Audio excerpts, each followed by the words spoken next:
আপনার কম্পিউটার বা ল্যাপটপে কি উইন্ডোজ 10 চলছে?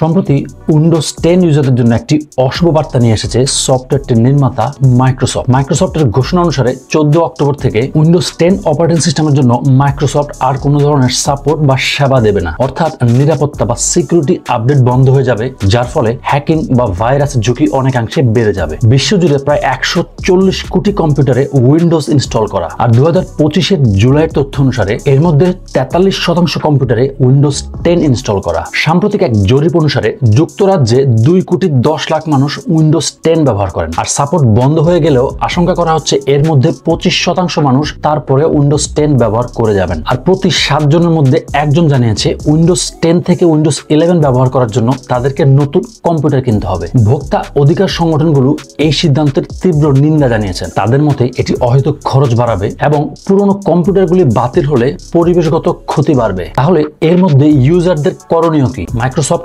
ব্যক্তিগত ইউজারদের জন্য দুটি অপশন দিচ্ছে। নাম্বার 1, যদি আপনার ডিভাইস উইন্ডোজ 11 বা 11 সাপোর্ট করে তাহলে আপনি ফ্রি আপগ্রেড করতে পারবেন। আর নাম্বার 2, যদি তা সম্ভব না হয় $60 বিনিময়ে 1 বছরের উইন্ডোজ 10 এর নিরাপত্তা আপডেট কিনতে পারবেন। এতে শুধুমাত্র নিরাপত্তা আপডেটগুলো পাবেন। তাই এখনই অ্যাকশন নিন এবং আপনার কম্পিউটারকে নিরাপদে রাখুন।